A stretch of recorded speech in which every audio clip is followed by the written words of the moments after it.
Miss Oriental Mindoro season na naman. Kaya naman sa pagkakataong ito, bayan ng Socorro naman ang ating gagawin para sa Miss Oriental Mindoro.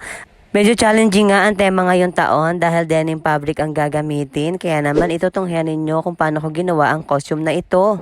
Katulad nga ng sinabi ko kanina, denim fabric ang ating magiging main material. At ito, sinimula ng ginawa ng ate ko, yung mga base itong ating ginawang costume. Para naman kapag dinesign na natin ay maganda na ang kayarian nitong ating gagawin. Sinimulan nga muna namin gawin diyan yung pinakang corset or yung pinakang top base nitong ating gagawing costume. At medyo challenging nga ito dahil nga denim fabric yung gagamitin natin at di ito usual na ginagamit sa mga costume. Kaya naman excited akong gawin ito dahil syempre para mas mapakita natin kung paano natin ita-transform ang denim fabric into festival costume. At kung mapapansin ninyo ay pants yung pinakang baba ng ating gagawing costume dahil nga yun yung nasa guidelines. At syempre, hindi lamang pants ang gagawin natin. Syempre, dadagdagan natin ng glamour yan para mas maganda at mag-complemento sa pinakang festival. Ang ginawa ko diyan ay naglagay ako ng pinakang malalaking ruffles doon sa pinakang gilid ng ating pants para mas glamorous siyang tingnan. At syempre, para tumayo yung ating ruffles at matigas siyang tingnan, ay naglagay din ako ng crinoline diyan na pinakang base doon sa loob ng ating ruffles para gumanda yung pinakang ruffles na ilalagay natin sa pinakang gilid niya. At na-achieve naman namin yung gusto kong mangyari doon sa pinakang design ng ating festival costume at tapos na nga tayo doon sa pinakang base natin at syempre sisimulan naman natin yung ibang parts itong ating costume na gagawin. Gumawa na rin nga kami diyan ng mga tinuhog na beads na ang pinakang base color niya ay color blue para mag-complemento sa pinakang kulay ng ating denim material. At after namin magawa, ayan, ay syempre gumawa na rin ako ng pinakang base ng ating headdress at dito natin ilalagay itong mga tinuhog naming mga wooden beads na parang pabuka, na parang abaniko ang style niya at yung mga parts na ito ay ilalagay natin sa pinakang ibabaw at gilid ng ating pinakang base ng headdress. At syempre, ginawa ko na rin diyan yung ibang parts itong ating pinakang base ng headdress para naman makaipod-ipod tayo sa ating mga gagawin. At ito yung naging kayarian itong ating headdress. At syempre, marami pa tayong ikakabit diyan maya-maya. At maya-maya nga ay nagtuhog na rin ako nitong mga beads para naman makabuo tayo ng pinakapampatong natin dun sa pinakang corset. Ito kasi ang magdadala ng pinakang glamour dun sa pinakang corset natin dahil itong gagawin nating mga tinuhog na mga beads na ganito ay mas maganda ang design. At yung mga tira kong mga denim fabric ay ginawa kong parang mga 3D na ganito na dinikit sa rubber slice. At ito na nga, syempre medyo patapos na tayo dito sa ating pinakang pang-cover doon sa pinakang corset natin na magbibigay sa kanya ng kagandahan. Tiyaga lang talaga ang kailangan para makabuo ka ng magandang costume, lalong-lalo na kapag inspired ka talagang gumawa. Syempre sisipagin ka talaga, tapos magkakaroon ka ng inspiration. Syempre kailangan mas maganda yung maging kayarian nitong ating costume para naman mas maganda yung ipepresent natin sa Miss Oriental Mindoro stage. At ito na nga ang naging bunga ng ating pagtsatsaga. Nabuo na natin yung pinakang pampatong natin dun sa pinakang corset ng ating costume. At itatry na natin ito para naman malaman natin kung ano pang mas magandang idagdag dito para mas maganda siyang tingnan. Siyempre, sa mga binubuo nating costume, nagkakaroon talaga tayo diyan ng mga adjustment. Tapos dyan natin makikita kung anong mas maganda nating idadagdag. At dyan tayo nagkakaroon ng idea. Pero siyempre, doon pa rin tayo magbe-base sa ating nagawang sketch na pinakita ko sa unahan nitong ating video. At sa pagkakataon ngang iyan ay naikabit ko na yung pinakang pang side nitong ating ginawang pang cover sa ating corset. At dyan na tayo makakaisip kung ano pang mas magagandang gawin. At sa pagkakataong ito ay sinimulan ko na rin gawin yung pinakang neckpiece nitong ating costume. Siyempre nagsimula muna ulit ako diyan sa pagtutuhog nitong ating mga beads. At pagkatapos niyan ay dire-diretso na ako sa paglalagay ng ibang details nito para naman mabuo natin ng maayos at maganda ito. At naglagay na nga rin pala ako diyan ng mga dagdag na glass beads doon sa pinakandulo nitong ating mga pinagtutuhog diyan para naman mas makintab siya at mas makinang. At pagkatapos nating maitry iyan sa mannequin ay syempre lalagyan na natin yan ng pinakang pang side niya na aabot to sa pinakang balikat natin. Dahil nga kailangan maging complement yung ating neck piece dito sa pinakang side ng ginawa nating corset kanina.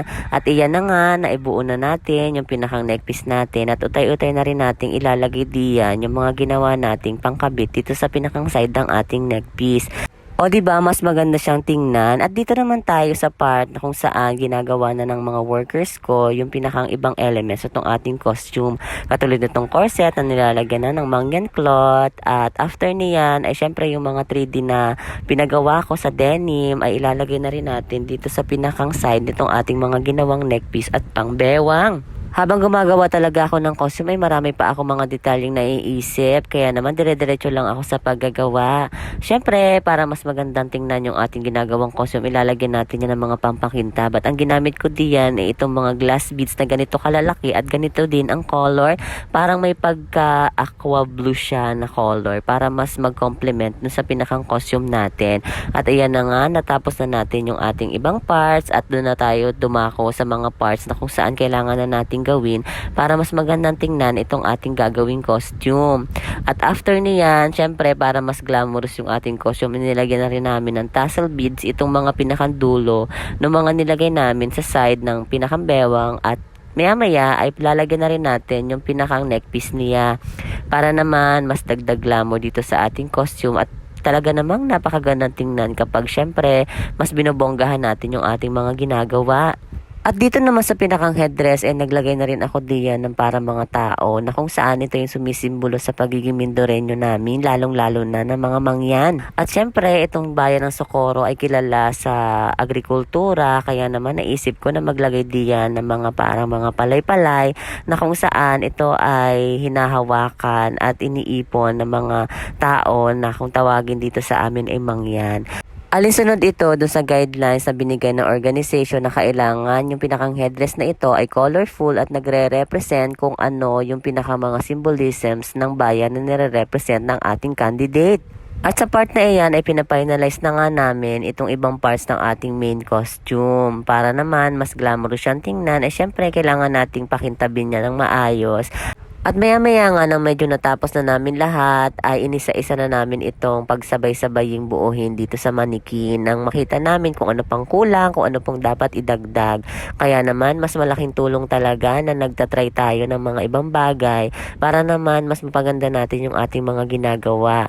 Lalo na kapag may mga gusto pa tayong idagdag na mas makakaganda dito sa ating ginagawang costume. At after niyan ay syempre kinabukasan ay nagpictorial na nga kami nitong aming candidate na si Zyril para naman ma-try niya ng maayos itong costume. At syempre hindi pa yan final, may mga idadagdag pa tayo dyan at may mga changes pa. Katulad nito may mga idinagdag pa kami mga dahon-dahon na itsura. At ito na nga ang kayarian ng ating costume matapos nating i-exhibit dito sa kanilang bayan, dito sa kanilang munisipyo para naman makita ng mga tao yung effort namin dito sa ating ginawang costume. At ito na nga ang kinayarian ng ating mga ginawa diyan, kaya naman tunghayan ninyo nang mairampa na ito dito sa Oriental Mindoro stage.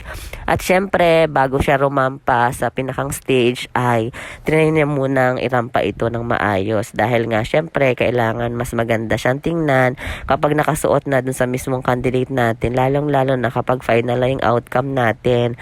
Syempre, bago siya sumalang sa stage ay itatry muna niya ng maayos, tapos ipapractice niya muna kung anong mga galaw ang gagawin niya. At maya-maya nga ay sumalang na sa stage, kaya naman tunghayan ninyo naging kayarian ng ating ginawa.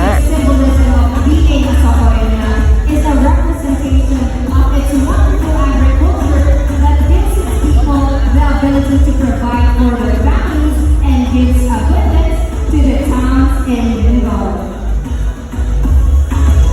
This is a one-of-a-kind piece that truly brings harmony of simple things to the modern world.